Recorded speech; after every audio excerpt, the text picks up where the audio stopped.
আপনি যদি নিজেকে দুর্বল মনে করেন অথবা যদি মনে করেন জীবনে আপনি বারবার ব্যর্থ হচ্ছেন, তাহলে আজকের এই ভিডিওটা হতে চলেছে আপনার জন্য।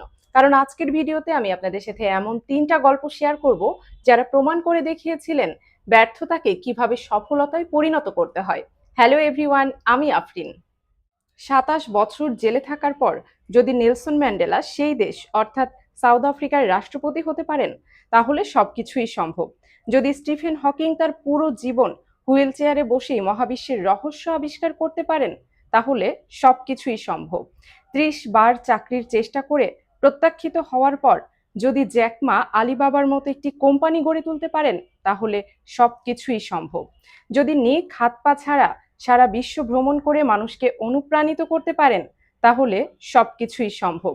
আর ছোটবেলায় অন্ধকারকে ভয় পাওয়া ইলন মাস্ক যদি মঙ্গল গ্রহে নতুন বিশ্ব তৈরি করতে পারেন, তাহলে সবকিছুই সম্ভব। যদি college drop out Steve Jobs অ্যাপেলের মতো একটি কোম্পানি গড়ে তুলতে পারেন, তাহলে সবকিছুই সম্ভব। আজকে কথা বলবো তাদেরকে নিয়ে যারা অসম্ভবকে সম্ভব করে দেখিয়েছিলেন। চলেন তাহলে শুরু করা যাক। শুরুতেই যাকে নিয়ে কথা বলবো তিনি আমার মোস্ট ফেভারিট একজন, আব্রাহাম লিঙ্কন। সালটা ছিল 1830। স্প্রিংফিল্ডের কাছে নিউ সালেম নামের একটি ছোট্ট গ্রাম ছিল। সেই গ্রামেরই অতি সাধারণভাবে বেড়ে ওঠা কিন্তু স্বপ্নে পরিপূর্ণ একজন যুবক ছিলেন আব্রাহাম লিঙ্কন। আর এখানেই তার সাথে পরিচয় হয় অ্যান রুটলেজ নামের একজন সুন্দরী মেয়ের। অ্যান ছিলেন স্থানীয় সরাইখানার মালিকের মেয়ে। ধীরে ধীরে লিঙ্কন এবং অ্যানের এই বন্ধুত্ব গভীর হতে থাকে। তারপরে গিয়ে তাদের বন্ধুত্ব রূপ নেয় ভালোবাসায়। সেই সময় লিঙ্কন তার আইন বিষয়ে পড়াশোনা এবং রাজনৈতিক ক্যারিয়ার শুরু করেছিলেন। কিন্তু লিঙ্কনের মন তো পড়ে থাকতো অ্যানের কাছে, তাই অ্যান এবং লিঙ্কন মিলে সিদ্ধান্ত নিলেন যে তারা বিয়ে করবেন। কিন্তু বাদ সাধে অ্যানের পরিবার চেয়েছিল লিঙ্কন এবং অ্যান আগে তাদের লেখাপড়া শেষ করুক, তারপরে যেন তারা কিছুটা সময় নিয়ে তারপর বিয়ে করে। অ্যান্ড লিঙ্কন তাদের সেই প্রস্তাবে রাজি হয়ে গেল। কিন্তু তখন কে জানতো লিঙ্কনের এই অপেক্ষা ভয়ঙ্কর রূপ নিতে চলেছিল এবং জীবন তাকে একটা ভয়াবহ রূপ দেখাতে চলেছিল। লিঙ্কনের সামনে জীবন এমন এক ভয়ঙ্কর রূপে আবির্ভূত হতে চলেছিল যার কল্পনাও কেউ করেনি। 1832 সালে লিঙ্কন প্রথমবার ইলিনয়েস রাজ্যের নির্বাচনে প্রতিদ্বন্দ্বিতা করেন এবং পরাজিত হন। পরাজয়ের পরেও তিনি হতাশ হননি। ঠিক তার পরের বছর 1833 সালে লিঙ্কন তার নিজের বিজনেস স্টার্ট করলেন। কিন্তু ভাগ্য এবারেও তার সহায় হলো না এবং তিনি বিজনেসে ফেইল করলেন। ঋণে জর্জরিত হয়ে পড়লেন। সেই সময়ও লিঙ্কন ভেঙে পড়েননি। কিন্তু আসল ধাক্কাটা তো আসতে চলেছিল ঠিক এর পরেই। 1835 সালে সেই মেয়েটি লিঙ্কন যাকে ভালোবেসেছিলেন, তিনি হঠাৎ করেই টাইফয়েডে আক্রান্ত হলেন। মাত্র কয়েকদিনের মধ্যেই তার অবস্থা এতটা অবনতি ঘটল যে তার বেঁচে থাকার আর কোনো আশাই ছিল না এবং 1835 সালের 25শে আগস্ট অ্যান মারা গেলেন। আর এরপরেই লিঙ্কন পুরোপুরি ভেঙে পড়েন। তিনি সেই সময় কারো সাথেই কথা বলতেন না। তিনি গভীর ডিপ্রেশনে ডুবে যাচ্ছিলেন। তিনি বলতেন যেন তার আত্মাই অ্যানের সাথে চলে গেছে। ডাক্তাররা তার এই অবস্থাকে নার্ভাস ব্রেকডাউন বলেছিল, কারণ তখন তিনি স্ট্রেস, অ্যাংজাইটি এবং ডিপ্রেশনের ভেতরে ধীরে ধীরে ডুবে যাচ্ছিলেন। সেই সময় লিঙ্কন বহু রাত কেঁদে আর অ্যানের স্মৃতি মন্থন করেই কাটিয়ে দিয়েছিলেন। কিন্তু আসল গল্পের শুরু হয় ঠিক এখান থেকেই। লিঙ্কন সিদ্ধান্ত নিলেন তিনি আরও একবার উঠে দাঁড়াবেন এবং জীবনের পথে আরও একবার হাঁটবেন। 1838 সালে তিনি স্পিকার হওয়ার চেষ্টা করলেন এবং ফলাফল আবারও ফেইল করলেন। 1843 সালে নির্বাচনে প্রতিদ্বন্দ্বিতা করলেন এবং আবারও পরাজিত হলেন। 1855 সালে সিনেটের নির্বাচনে প্রতিদ্বন্দ্বিতা করলেন এবং রেজাল্ট আবারও ফেইল করলেন। 1856 সালে উপরাষ্ট্রপতি পদের জন্য দলের কাছে নমিনেশন চাইলেন, কিন্তু পেলেন না এবং 1858 সালে স্টিফেন ডগলাসের এগেনস্টে সিনেটে নির্বাচন করলেন। ফেমাস লিঙ্কন ডগলাস ডিবেট অনুষ্ঠিত হলো, কিন্তু ফলাফল তিনি আবারও ফেইল করলেন। পরিস্থিতি এমন ছিল দেখে মনে হচ্ছিল যেন নিয়তি তার দিক থেকে মুখ ফিরিয়ে নিয়েছেন। কিন্তু তিনি তো আব্রাহাম লিঙ্কন, তিনি কখনোই পড়ে গিয়ে সেই জায়গায় পড়ে থাকতে শেখেননি, বরং তিনি জানতেন বারবার কিভাবে উঠে দাঁড়াতে হয়, বারবার কিভাবে উঠে দাঁড়িয়ে যুদ্ধের ময়দানে একা যুদ্ধ করে যেতে হয়। এত কিছু সহ্য করার পরেও সেই লৌহমানব পরাজয়কে কখনোই তার পরিচয় হতে দেননি। তিনি প্রেমে ব্যর্থ হয়েছেন, বিজনেসে ফেইল করেছেন, নির্বাচনে বারবার হেরেছেন, কিন্তু তারপরেও তিনি কখনোই মনোবল হারাননি, ভেঙে পড়েননি। অ্যান্ড অ্যাট লাস্ট প্রকৃতিকে তার প্রতি সদয় হতেই হয়।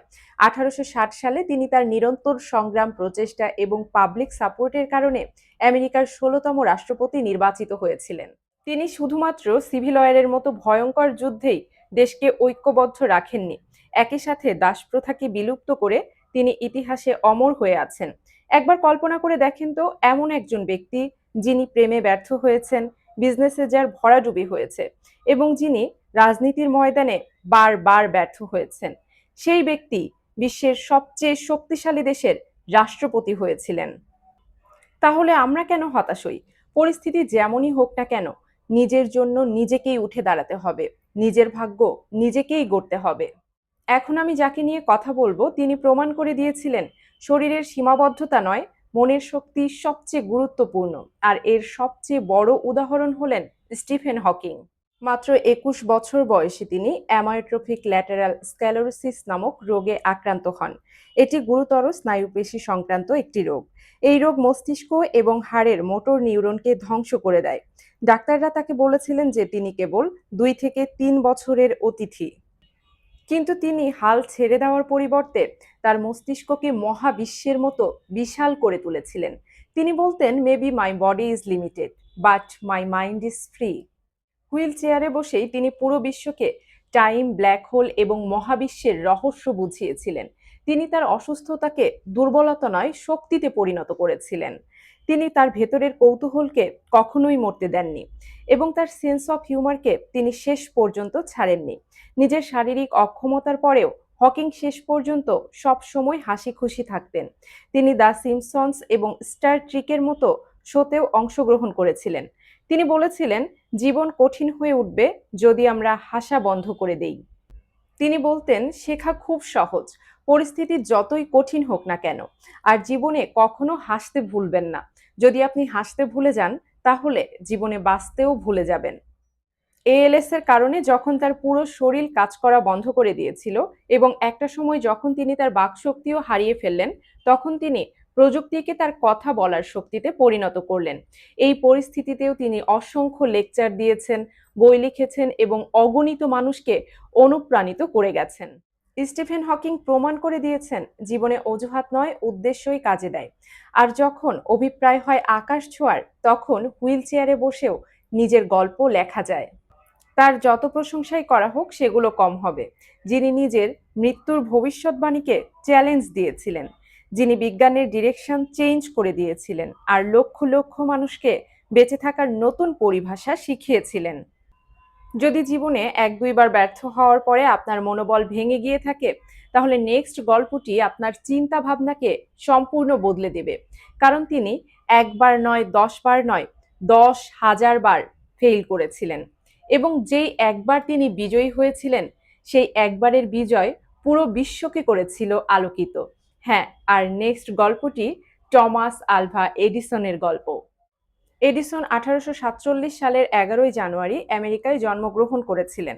এডিসন ছোটবেলা থেকেই অনেক বেশি প্রশ্ন করতেন। স্কুলের টিচাররা তাকে স্লো লার্নার বলতেন। একদিন একজন টিচার তার মাকে ডাকলেন এবং বললেন, আপনার ছেলে জীবনে কিছুই করতে পারবে না, আমরা তাকে স্কুল থেকে বের করে দিচ্ছি, আপনি তাকে বাড়ি নিয়ে যান। কিন্তু এডিসনের মায়ের তার উপরই সম্পূর্ণ বিশ্বাস ছিল। তিনি বলেছিলেন, আমার ছেলে অবশ্যই বিশেষ কিছু করবে। আর এডিসনের মা তারপরে এডিসনকে বাড়িতে নিয়ে এলেন এবং তিনি বাড়িতে নিজেই তার ছেলেকে পড়ানো শুরু করলেন। অ্যান্ড এখান থেকেই এডিসনের এক্সপেরিমেন্ট করার ইচ্ছা এবং কৌতূহলী মনোভাব তৈরি হয়েছিল। খুব অল্প বয়সেই এডিসন কেমিস্ট্রি ল্যাব তৈরি করেছিলেন। তিনি ঘুরে ঘুরে খবরের কাগজ বিক্রি করতেন এবং এক্সপেরিমেন্ট করতেন। আর এইসব এক্সপেরিমেন্ট করতে গিয়ে তিনি বেশ কয়েকবার আগুন ধরিয়ে ফেলেছিলেন। তার এই পরিস্থিতি দেখে প্রতিবেশীরা তাকে নিয়ে ঠাট্টা করত। কিন্তু এডিসন কখনো থামেননি। তার ব্যর্থতাকে দেখার দৃষ্টিভঙ্গি ছিল সম্পূর্ণ ডিফারেন্ট এবং তিনি বলতেন, আমি তো কখনো ব্যর্থতাই দেখিনি, আমি শুধুমাত্র এমন 10,000টি উপায় খুঁজে পেয়েছি যেগুলো কাজ করে না। আর একদিন তার এই কঠোর পরিশ্রম এবং তীব্র আকাঙ্ক্ষা বিস্ময়কর সৃষ্টিতে পরিণত হলো। তিনি আবিষ্কার করলেন ইনকিনডেসেন্ট বাল্ব। পুরো বিশ্বকে করলেন আলোকিত। সেই ছেলেটি, লোকে যাকে প্রতিবন্ধী বলতো, তার নামে 1083টি পেটেন্ট রয়েছে। তিনি শুধুমাত্র বাল্ব আবিষ্কার করেননি, তিনি গ্রামোফোনও তৈরি করেছিলেন। আর সাউন্ড রেকর্ড অ্যান্ড প্লে করার মেশিন এডিসনেরই তৈরি। এখান থেকেই গ্রামোফোন, রেকর্ডস, অডিও ডিভাইসের ভিত্তি তৈরি হয়েছিল এবং বিশ্বের প্রথম movie camera and projection device Edison আর তার টিম মিলেই তৈরি করেছিলেন। অ্যান্ড সেখান থেকেই সমগ্র চলচ্চিত্র শিল্প এবং সিনেমার যাত্রা শুরু হয়েছিল। এডিসনের অগণিত এক্সপেরিমেন্টই আধুনিক সভ্যতাকে পথ দেখিয়েছিল। তিনি যেই সিস্টেম তৈরি করেছিলেন সেগুলোই আজকের আধুনিক সভ্যতার ইলেকট্রিসিটি, রেকর্ডিং অ্যান্ড সিনেমার রিলস। এডিসনের গল্প একটাই কথা বলে, ব্যর্থতা কোনো ক্রাইম নয়, বরং পড়ে গিয়ে হাল ছেড়ে দেওয়াটাই এক প্রকার ক্রাইম। বারবার ব্যর্থ হয়েও যিনি উঠে দাঁড়িয়েছিলেন এবং কখনোই হাল ছাড়েননি, তিনি কিন্তু পুরো বিশ্বকে আলোকিত করেছিলেন। সো আজকে যদি আপনি আপনার কোনো স্বপ্নকে অ্যাচিভ করার জন্য লড়াই করছেন, তাহলে অবশ্যই মনে রাখবেন, হাজারবারের পরাজয়কে মুছে দেয় একবারের বিজয়। আব্রাহাম লিঙ্কন শিখিয়েছেন, পরাজয় যত বড়ই হোক, সংকল্প যদি দৃঢ় হয় তাহলে ইতিহাস তৈরি করা যায়। স্টিফেন হকিং দেখিয়েছিলেন যে শরীরের সীমাবদ্ধতা কাউকেই থামিয়ে দিতে পারে না, এবং যখন চিন্তাভাবনা ও কৌতূহল জীবিত থাকে তখন হুইল চেয়ারে বসে থাকা ব্যক্তিও মহাবিশ্বকে হার মানাতে পারে। আর টমাস এডিসন প্রমাণ করে দিয়েছিলেন যে হাজার হাজার বারের ব্যর্থতাও একবারের সফলতার সামনে মাথা নত করে। তিনজনের জীবন আলাদা ছিল, পথ ভিন্ন ছিল, কিন্তু লক্ষ্য ছিল একটাই, পরাজয়কে বিজয়ে পরিণত করে ইতিহাস সৃষ্টি করা। আর হয়েছিলও তাই। প্রশ্ন এটা নয় আপনি কতবার ব্যর্থ হয়েছেন, প্রশ্ন হলো আপনি লিঙ্কনের মতো দৃঢ় থাকবেন কিনা, হকিং এর মতো চিন্তা ভাবনা করবেন কিনা, এডিসনের মতো প্রচেষ্টা চালিয়ে যাবেন কিনা। আর যদি আপনার উত্তর হয় হ্যাঁ, তাহলে আপনাকে অনেক অনেক অভিনন্দন। কারণ যে ব্যক্তি পরাজয়কে ভয় পায় না, সেই একদিন পুরো বিশ্বকে বদলে দেয়। আজ এ পর্যন্তই, দেখা হবে নেক্সট ভিডিওতে। সেই পর্যন্ত সবাই ভালো থাকুন।